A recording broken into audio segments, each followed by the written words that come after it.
Hey guys, welcome to my channel medical preparation. तो जैसे कि हम लास्ट वीडियो में डाइजेस्टिव सिस्टम के बारे में पढ़ रहे थे, उसमें हमने एलिमेंट्री कैनाल का टॉपिक कर लिया था, है ना। तो मैंने कहा था कि इसकी जो लेयर्स होती हैं वो हम नेक्स्ट वीडियो में करेंगे। तो चलिए शुरू करते हैं। Page number 259, class 11th NCERT, chapter number 16। ठीक है, तो इसकी जो लेयर्स वाला टॉपिक है वो हम स्टार्ट करते हैं।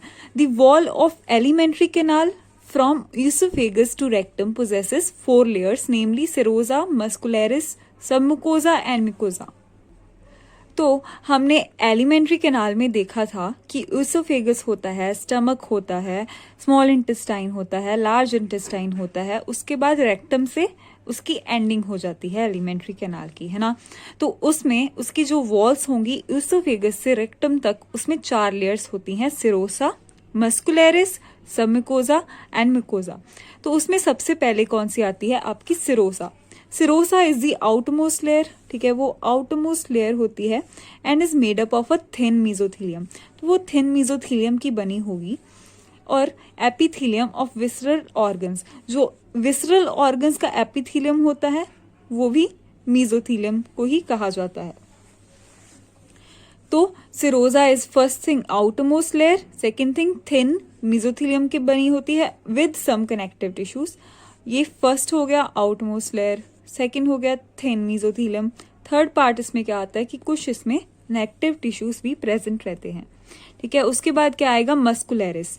Muscularis is formed by smooth muscles usually arranged into an inner layer, inner circular and an outer longitudinal layer।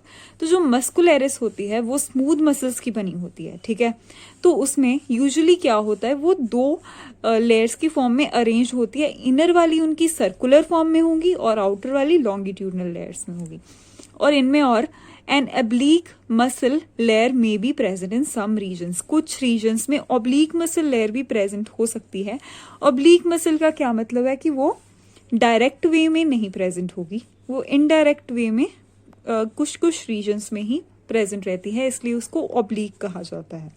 ठीक है, फर्स्ट हो गई, सेकेंड हो गई, उसके बाद थर्ड कौन सी आती है, दी सब mucosal layer is formed of loose connective tissues containing nerves, blood and lymph vessels। तो इसमें जो थर्ड लेयर है आपकी सब म्यूकोजल लेयर, वो लूज कनेक्टिव टिश्यूज से बनती है, जिनमें क्या क्या प्रेजेंट होते हैं, नर्व्स होते हैं, ब्लड होती है, लिम्फ वेसल्स होते हैं। ठीक है, और जो ड्यूडेनम होता है, इन ड्यूडेनम, ये हमें पता है कि स्मॉल इंटेस्टाइन का पार्ट है, उसमें कुछ ग्लैंड्स भी सब मुकोजा में ही प्रेजेंट रहेंगे। ठीक है, वैसे तो उसमें नर्व्स, ब्लड और लिम्फ वेसल्स होती हैं, बट सिर्फ ऐसा ही एक ड्यूडेनम है जिसमें ग्लैंड्स भी इस ही लेयर में प्रेजेंट रहती हैं। ठीक है, उसके बाद the inner most layer lining the lumen of alimentary canal is the mucosa.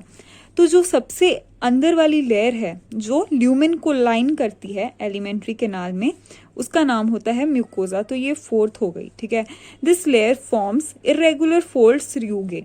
तो ये कुछ इरेगुलर से ऐसे ऐसे ऐसे कुछ इरेगुलर फोल्ड्स फॉर्म करेंगे जिनका नाम होगा र्यूगे। ठीक है, स्टमक में, and small finger like foldings called villi in small intestine. तो ये जो आपका र्यूगे होता है ये आपका स्टमक में होता है। ठीक है, इरेगुलर फोल्ड्स, और ऐसे ही एक विलाई होते हैं, वो स्मॉल फिंगर लाइक फोल्डिंग्स होंगी, वो किस में होंगे, स्मॉल इंटेस्टाइन में होंगे।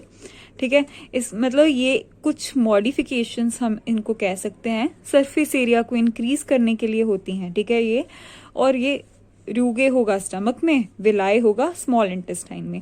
ये काफी इंपॉर्टेंट पार्ट्स होते हैं, आपको याद रखना पड़ता है क्योंकि नीट में ये सीधे सीधे पूछे जा सकते हैं। ठीक है, उसके बाद the cells lining the villi produce numerous microscopic projections called microvilli giving a brush border appearance. तो जो सेल्स होते हैं इस लेयर में वो क्या करते हैं, छोटे छोटे प्रोजेक्शंस को प्रोड्यूस करेंगे जिनको माइक्रोविलाई कहा जाता है, और उनसे क्या होती है, ब्रश बॉर्डर अपीयरेंस आती है, किसमें, म्यूकोजा लेयर में। ठीक है, these modifications increase surface area enormously. जैसे हमने र्यूगे पढ़ा, जैसे हमने विलाई पढ़ा, जैसे हमने माइक्रोविलाई देखा। ठीक है, इन सब मॉडिफिकेशंस का काम क्या होता है, सरफेस एरिया को इंक्रीज करना। ठीक है, Villi are supplied with a network of capillaries and a large lymph vessel called the lectile. तो जो विलाई होते हैं उनमें काफी सारे कैपिलरीज का नेटवर्क उनको सप्लाई किया जाता है और उसमें एक लार्ज लिम्फ वेसल भी होती है जिसको क्या कहा जाता है, लेक्टील. तो ये विलाई की हो गई, मतलब विलाई में कैपिलरीज प्रेजेंट होंगी, उसमें लार्ज लिम्फ वेसल भी होगी जिसको लेक्टील कहा जाएगा. ठीक है. उसके बाद क्या है, mucosal epithelium has goblet cells which secrete mucus that help in lubrication. तो म्यूकोजल एपिथेलियम मतलब उसकी जो लेयर है उसमें क्या प्रेजेंट होते हैं, गोवलेट सेल्स प्रेजेंट होते हैं जो म्यूकस सिक्रीट करते हैं और उनका काम क्या होता है, ल्यूब्रिकेशन करना. ठीक है. Mucosa also forms glands in the stomach. Mucosa क्या करती है, स्टमक में ग्लैंड्स फॉर्म करती है. ठीक है. उन ग्लैंड्स का नाम होगा गैस्ट्रिक ग्लैंड्स. ठीक है. And crypts in between the basis of villi. तो म्यूकोजा एक तो ग्लैंड्स फॉर्म करेगी स्टमक में, उनको गैस्ट्रिक ग्लैंड्स कहते हैं, और दूसरे जो विलाई के बेसिस होते हैं उनमें क्रिप्ट्स को फॉर्म करती है. ठीक है. और उन क्रिप्ट्स का नाम होता है क्रिप्ट्स ऑफ लिबरकुन. ठीक है. All the 4 layers show modifications in different part of the alimentary canal. तो जितनी भी 4 लेयर्स होंगी उनकी मॉडिफिकेशन शो की जाएंगी एलिमेंट्री कैनाल के डिफरेंट पार्ट्स में. ठीक है. तो ये हो गई आपकी लेयर्स.